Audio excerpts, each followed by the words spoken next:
Ankawa with the news-making headlines around the world. His Highness the Emir receives at Bayan Palace Mr. Walid Jumbulat, leader of the Socialist Progressive Party in Lebanon. The National Assembly approves in its supplementary session a number of bills related to housing care. Iraq's Prime Minister rejects calls for a national salvation government to help counter the militant offensive. And NATO Secretary General Rasmussen insists that Russia had done little to support peace efforts in Ukraine.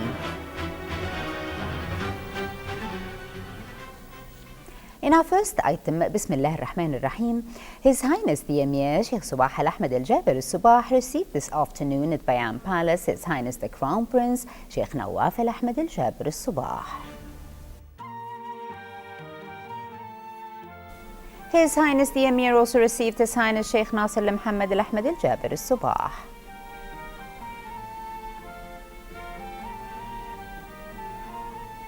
His Highness the Emir then received His Highness Sheikh Jabal Al-Mubarak Al-Hamad Al-Sabah, the Prime Minister.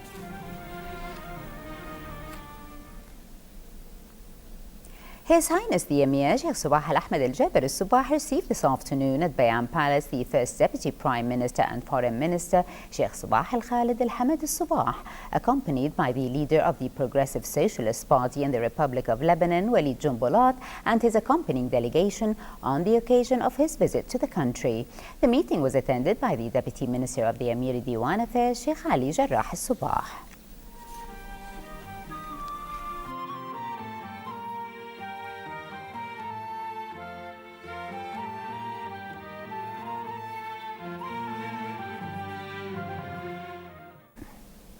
His Highness the Emir Sheikh Sabah Al-Ahmed Al-Jaber Al-Sabah sent today a cable of congratulations to His Excellency the President of the Republic of Croatia, Ivo Zozovic, on the occasion of his country's National Day.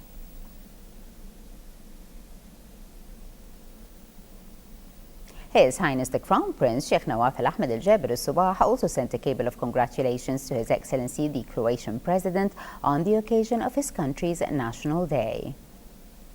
And His Highness Sheikh Jabal Al-Mubarak Al-Hamad Al-Sabah, the Prime Minister, also sent a similar cable. His Highness the Emir Sheikh Sabah Al-Ahmed Al-Jaber Al-Sabah sent today a cable of congratulations to His Excellency the President of the Republic of Slovenia, Borut Pahor, on the occasion of his country's National Day. His Highness the Crown Prince Sheikh Nawaf Al-Ahmed Al-Jaber Al-Sabah also sent a cable of congratulations to His Excellency the Slovenian President on the occasion of his country's National Day.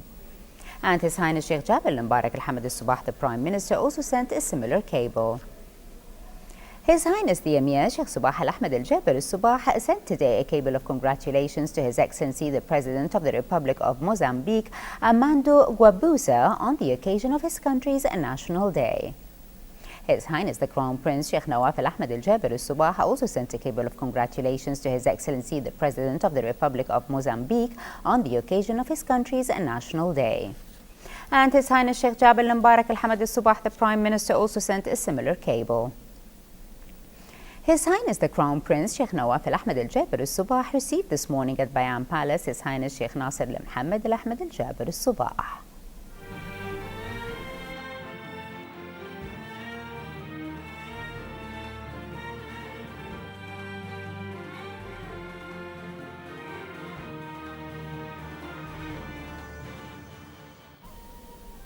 His Highness the Crown Prince also received His Highness Sheikh Jabal Al-Mubarak Al-Hamad Al-Sabah, the Prime Minister.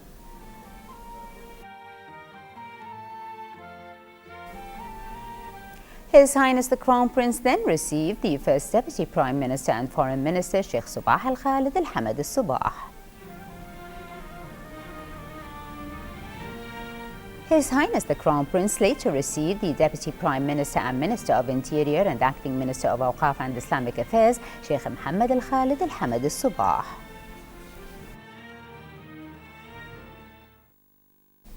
The National Assembly convened in a supplementary session as a follow-up to yesterday's ordinary session. The Assembly approved in its session today the amendment to the Law No. 47 regarding the housing care and the Law No. 27 in the manner that allowed the private sector to build housing units on state-owned land in order to serve the housing care purposes.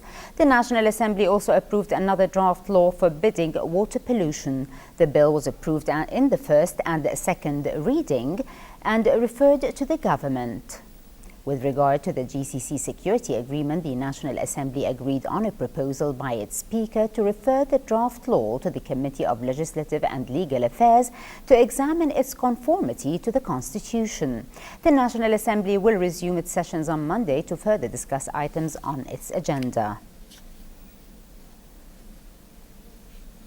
His Highness Sheikh Jabir Mbarak Al-Hamad Al-Sabah, the Prime Minister, received today at Bayan Palace in the presence of the First Deputy Prime Minister and Foreign Minister Sheikh Sabah Al-Khalid Al-Hamad Al-Sabah and Deputy Prime Minister and Minister of Defence Sheikh Khalid Al-Jarrah Al-Sabah, the Defence Secretary of the United Kingdom Philip Hammond and his accompanying delegation on the occasion of his visit to the country.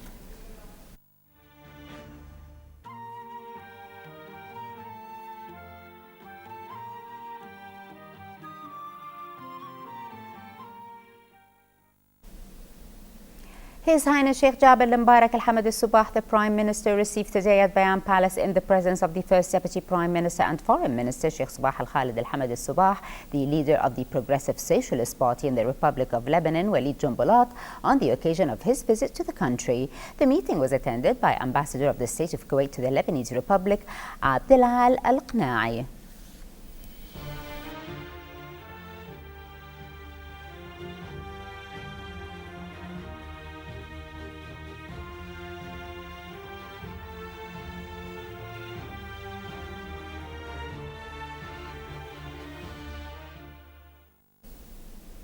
The Egyptian Embassy in Kuwait celebrated in a grand ceremony the National Day of Egypt that coincides on the 23rd of July every year.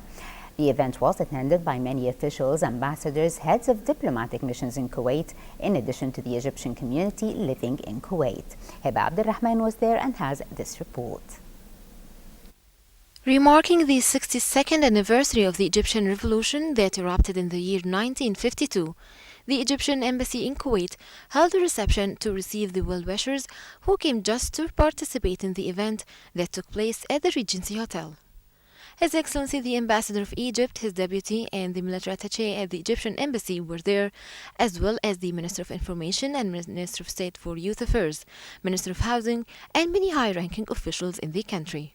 I conveyed the regards of the State of Kuwait, represented by His Highness the Emir, Sheikh Sabah Al-Ahmad Al-Sabah, and His Highness the Crown Prince, and His Highness the Prime Minister, Government and people of Kuwait, on the occasion of the National Day of the Republic of Egypt, wishing them all the best. We also highly appreciate and congratulate the Egyptian people for the successful conduction of the presidential elections of His Excellency Abdel Fattah al-Sisi, and we wish Egypt always prosperity. We have a long,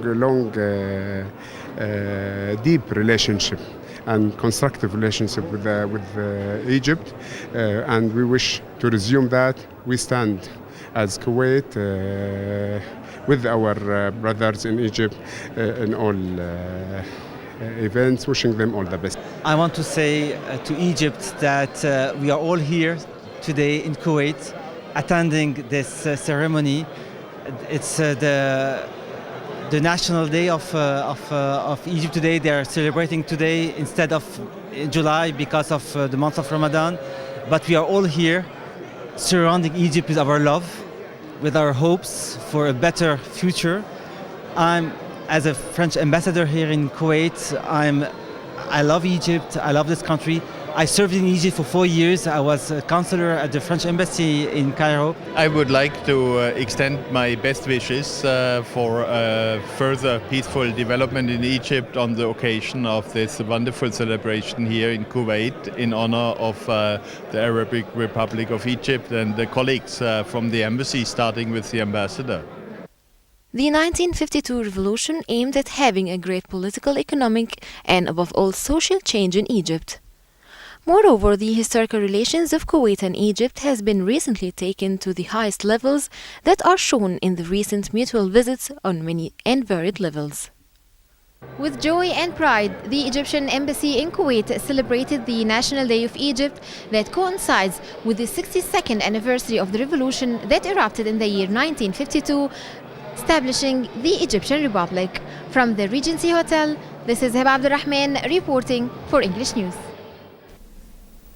Iraq's Prime Minister Nouri al-Maliki called today on his nation's political blocs to close ranks in the face of a growing threat by militants of the Islamic State of Iraq and the Levant. In his weekly address to the nation, al-Maliki said that he wanted the political forces to reconcile with the principles of Iraq's constitutional democracy, rejecting the formation of a national salvation government, which he said would go against the results of parliamentary elections held on the 30th of April. The remarks came as Iraqi troops were seen patrolling near a key oil refinery in the restive city of Beji following a dawn raid launched by militants who have been trying to take control of the facility. As the Iraqi government is struggling to repel advances led by militants of the Islamic State of Iraq and the Levant, dozens of newly arrived U.S. military advisors and special operation forces began assessing the Iraqi forces in an effort to strengthen Baghdad's ability to confront the insurgency. Moving on to Egypt, where at least 8 people suffered minor injuries when 4 bombs exploded today at a number of metro stations in Cairo during the crowded morning rush hour. According to media sources, homemade explosives detonated at subway stations in central and northern Cairo within the same hour. Elsewhere, 2 small bombs were detonated outside a courthouse in the Heliopolis district of Cairo, but no one was hurt. Meanwhile, the Egyptian Organization for Human Rights issued a statement condemning the explosions and calling upon the government to arrest whoever is responsible for them. Today's attacks broke a period of relative calm that preceded the election of Egypt's new president, Abdel Fattah al-Sisi. The Israeli military launched a series of airstrikes across Gaza earlier today, claiming it targeted 5 concealed rocket launchers and a weapons manufacturing facility.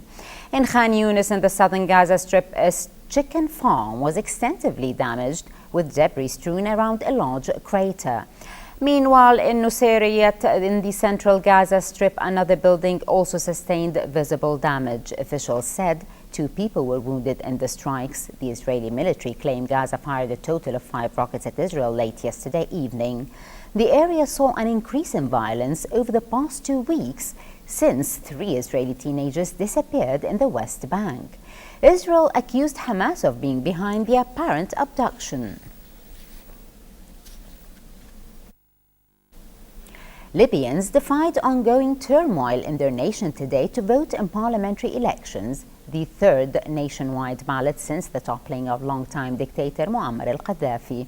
According to the country's election commission, around 1.5 million registered voters were eligible to cast ballots at 4,467 polling centers across the country to elect 200 members of parliament.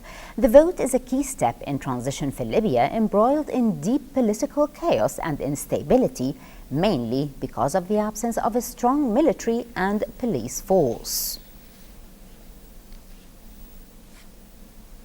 NATO foreign ministers today urged Russia to take steps to de-escalate the situation in eastern Ukraine, and the alliance's Secretary General said there are no signs Moscow is respecting its commitments.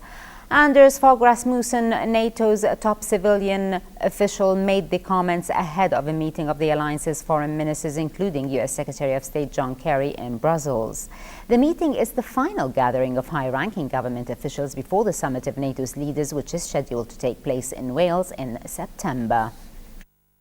To do 4 things. Firstly, take genuine and effective measures to stop destabilizing Ukraine. Secondly, create conditions for the peace plan to be implemented. Thirdly, to end its support for armed separatist groups. And fourth, stop the flow of weapons and fighters across its borders.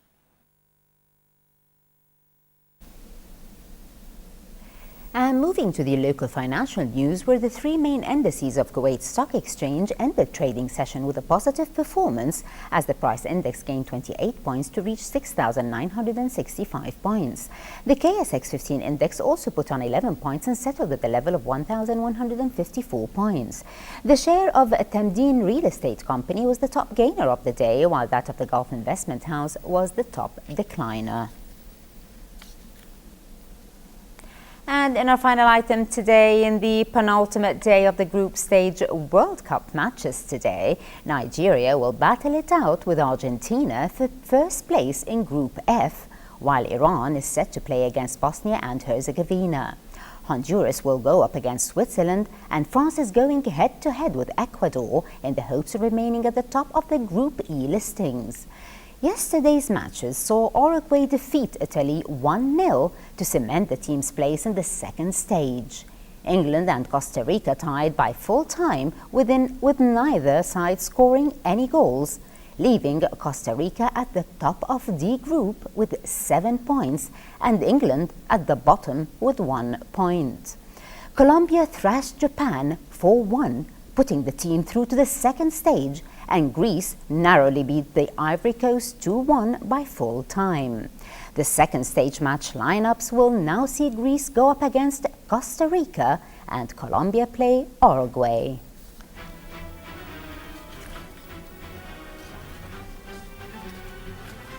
For a chance to see our reports again, please visit our YouTube channel at MOI Kuwait News. Well, with that, we conclude our news bulletin. Thank you for joining us. Have a pleasant time. I'm Mahamtawa. Before we go, we remind you once again of our main top stories. Have a pleasant time and good night. His Highness the Emir receives at Bayan Palace Mr. Walid Jumbulat, leader of the Socialist Progressive Party in Lebanon. The National Assembly approves in its supplementary session a number of bills related to housing care. Iraq's Prime Minister rejects calls for a national salvation government to help counter the militant offensive. And NATO Secretary General Rasmussen insists that Russia had done little to support peace efforts in Ukraine.